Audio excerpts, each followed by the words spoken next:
Greetings. I'm wearing a somewhat sombre purple today, and that's deliberate because tomorrow here in Australia, it's Anzac Day. Every country has a day such as this when they remember those who served in the various armed services, when they remember the fallen, those who served, those who didn't return.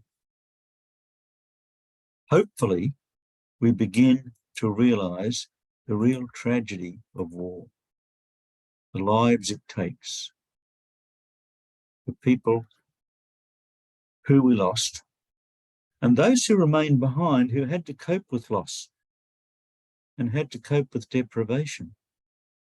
Because war is something that is often foisted upon ordinary people whose most ardent desire is just for peace.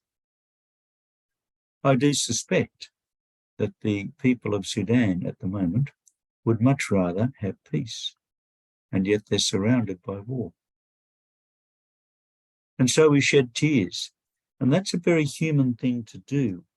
And in fact, it's a tribute, Frankl suggests, not only to those who fell, not only to those who've lost, but also a tribute to humanity, that in fact we have the courage to shed tears and suffer. So what to do with all this?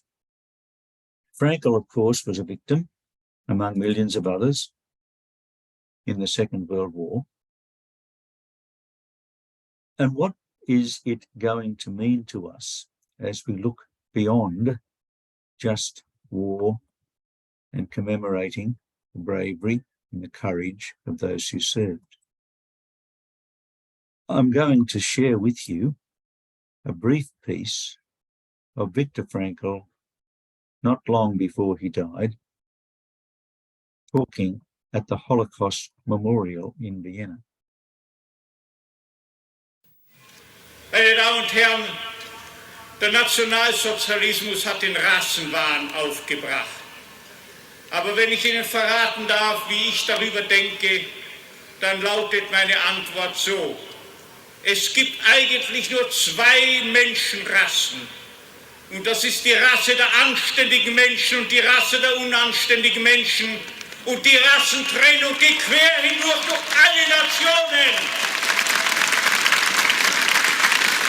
Und innerhalb jeder Nation quer hindurch durch alle Parteien und alle Gruppierungen sonstiger Art. Gefahr droht ja nur anderswo. Die anständigen Menschen sind in der Minorität. Die anständigen Menschen waren immer eine Minorität und werden, glaube ich, auch immer eine bleiben. Aber die Gefahr liegt ja anderswo. Die Gefahr liegt dort, wo ein Regime, wo ein politisches System die unanständigen Kerle an die Oberfläche schwemmt und mit anderen Worten dafür sorgt, dass die negative Auslese einer Nation ans Ruder kommt. Das ist die eigentliche Gefahr. So that becomes our challenge. Do we human beings, who in fact invented our switch, have the courage to be that minority that ensures that our country remains safe, but also true to its values? That's the important part. And that is perhaps the biggest lesson of Anzac Day. Thank you for listening.